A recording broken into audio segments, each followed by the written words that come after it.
Yes, at one point in history, somehow a homeless man became the Emperor of the United States. And I promise you, the more you listen to the story, the more ridiculous it gets. The story starts with Joshua Abraham Norton, who was born and educated in Makanda, South Africa, and moved to Port Elizabeth in 1839. Here, with money from his Jewish father, Mr. Norton and his brother-in-law went into business. They failed. So, as is conventional, the next step was to become an auctioneer for some reason. But he got bored, so eventually Norton hopped on a ship that promised to take him to the United States. You see, Joshua Norton was pretty much just one of those dudes that's always trying to bullshit everyone, because the moment he got off his boat and walked onto shores of San Francisco, he immediately insisted to the whole town that his voyage was actually from Rio de Janeiro and that he was Brazilian. But the San Francisco market was booming, and when one of San Francisco's coves got filled in by the local government, it created a bunch of land, and the government decided to put up an auction to sell the land created by filling in all of the cove's water. Now, Joshua Norton, the D1 bullshitter, went to this auction and spent every last penny he had saved to somehow acquire 3 properties on land, which turned into shops and real estate, as well as multiple lots in the bay, complete with one which literally held an abandoned pirate ship for some reason. So basically, so far, this guy is an entrepreneur, real estate agent, pirate from Brazil? A year later, Norton's small shops and the properties were booming, and he was starting to get richer than he ever had before. So, with this newly acquired wealth, he did what any normal rich person does: joined a vigilante superhero group that fought the town arsonists. No, I'm not making this up. In this short time, Mr. Norton came to be considered a well-known, respected, and successful real estate businessman in his city, but it would soon all come tumbling down for the soon-to-be emperor. You see, Mr. Norton owned a rice mill, which was making him a nice stack of doubloons, but by December 1852, his rice mill had dried up. His Chinese supplier was experiencing a huge crop failure, and Joshua was starting to get impatient. You see, the rice had gone from 4 cents per pound to 36. So when a Peruvian businessman offered him an entire 200,000 pound shipload for 12.50 cents per pound, it had seemed like a good deal. In a risky move, he invested everything he had on the shipment, only for his rice ship to be followed by 12 others after it, flooding the rice market and dropping the value of his rice down to a mere 3 cents per pound.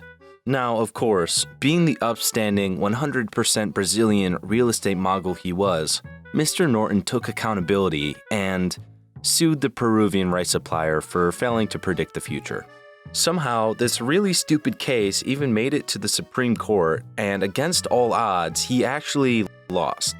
On top of losing, all his properties were foreclosed, all his business clients vanished, and Norton was forced to declare bankruptcy. In the matter of just one bad decision, Mr. Norton had lost all of his wealth and would probably never recover. He was practically homeless. So, he became Emperor of the United States. No, seriously. On September 17, 1869, Emperor Norton went to the newspaper office of San Francisco and submitted to them a personal proclamation that wrote, "At the peremptory request and desire of a large majority of the citizens of the United States, I, Joshua Norton, formerly in Algoa Bay, Cape of Good Hope, and now for the last 9 years and 10 months past of San Francisco, California, declare and proclaim myself Emperor of these United States." And surprisingly, the newspaper published his letter. As a joke, of course. But regardless, this began Mr. Norton's 20-year reign as Supreme Emperor of the United States. You see, when Emperor Norton sent out this declaration, he was being completely serious about it.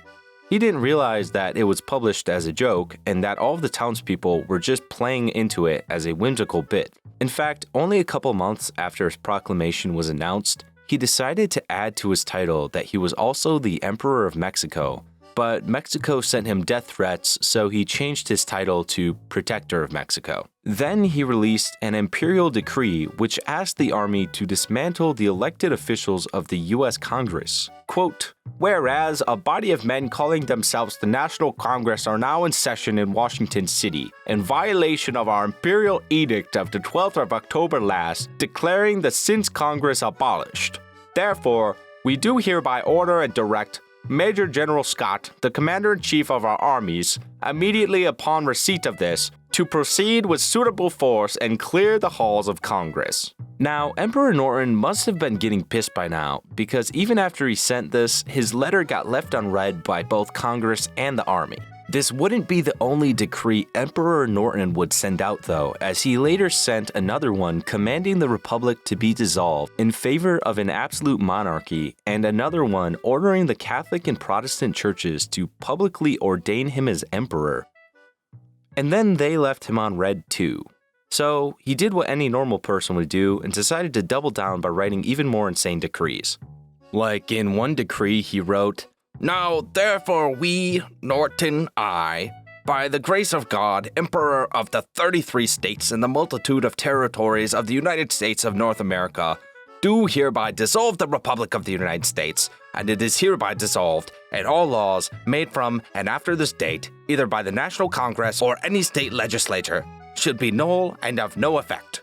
Then Abraham Lincoln won the election in 1860, and Emperor Norton got jealous. It has been said that Mr. Norton thought that the win had to come from his excellent uniform, so naturally, Emperor Norton had to one-up him. The first and only emperor of the United States then acquired a fancy hat with a feather in it, some type of military uniform with plenty of awards on it, and was never seen without a huge sword swinging from his hip, because he was the supreme emperor with a sword, not a petty president like Lincoln. From here, the new emperor just kept making new decrees, which the newspapers were happy to announce every single time, with some of them being surprisingly good. For example, in one, he commanded the abolition of the two political parties because it was, quote, causing dissension. In another, he called for the construction of a bridge to connect, quote, Oakland and San Francisco, end quote, which ended up actually happening decades later with the construction of the San Francisco-Oakland Bay Bridge. One day, Mr. Norton heard someone say a new slang word that had been catching on lately, quote-unquote, Frisco. The Emperor of the United States didn't like this, so he immediately went home to write a new decree. Whoever, after due and proper warning, shall be heard to utter the abominable word Frisco, which has no linguistic or other warrant, shall be deemed guilty of a high misdemeanor, and shall pay into the imperial treasury as penalty the sum of $25. Now, if you're thinking that the imperial treasury sounds a lot like Emperor Norton's beer money fund, then you would be right. And by the way, if you're wondering, that $25 is equal to about $658 today. Now, as if all of this wasn't bizarre enough, what makes all of it weirder is the fact that San Franciscans fully accepted his self-designated status as emperor and gave him special privileges, such as allowing him to eat practically anywhere in the city without paying, giving him free clothes from the city, and giving him VIP seating at every theater and opera event. But Norton would never appear on stage in these events because in his mind, he wasn't just the actor of an emperor, he was the emperor. As one article put it, quote, rather than using the stage as his vehicle, Norton simply presented in public as royalty at all times, end quote. Day to day, the emperor would wander around the San Franciscan streets to make sure that his country was following his decrees as the ruler. To do this, he ran routine inspections of streets, infrastructure, and inspected the behavior of police. It is well documented that at random times throughout the day, he would give impromptu decrees and speeches on the street, and for some reason, he always had a crowd that stopped to listen to him. Every play at the theater had a designated section of reserved seats in a prime location for the emperor in fear of getting a decree made to cancel their production. And on top of that, the emperor also had a habit of, quote, announcing spontaneous taxes in which he would walk into a business and politely announce an imperial assessment of several $1,000,000, but then would happily acquiesce to only a couple of dollars or a cigar and depart happily, end quote. When he wasn't writing decrees, he was writing letters, sending multiple letters to Queen Victoria, which apparently included the suggestion that they should, quote, marry to strengthen ties between their nations. He also wrote a letter to Kamehameha V, who is the king of Hawaii, casually asking him about a multi-million-dollar rental property that he definitely couldn't afford. Just like with Congress, though, he got left unread. Upon realizing how broke he was, Norton decided to start taxing random people he met at bars and clubs who he thought were rich. What was the tax for, you ask? Not specified. They literally just got taxed because they looked rich. When he deemed someone rich enough, he'd just walk up to them and politely tell them that they owed their monarch a tax of 50 cents, which was roughly equal to $15 back then, and they'd just give it to him every single time. But $15 wasn't enough for the big league life he wanted in that luxury estate next to the king of Hawaii, because that's where he belonged, of course.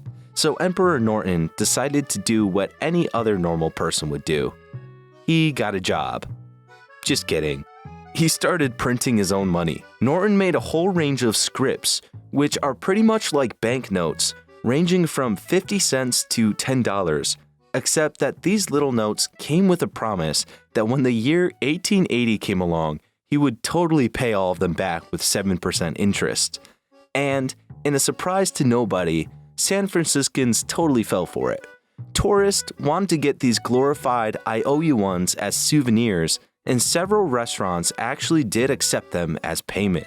Then, when the year 1880 finally came around and it was time to pay back all of these banknotes at 7%, he literally just keeled over and died like 8 days after the new year. Those who were left with this BS currency would actually be in luck though, because these notes ended up turning into valuable collector's items down the line, and they're routinely sold at auctions today for over $10,000. After his death, Emperor Norton lived on in San Francisco and around the world as a beloved legend, with the emperor creating a huge tourism industry both during his life and after his death. Businesses made small figurines of the emperor, postcards with his picture on it, and merchants and restaurants kept up their plaques that had been dedicated to the emperor, which had read, quote, by appointment of Norton I. News about the emperor had traveled all over the country and even reached other countries overseas.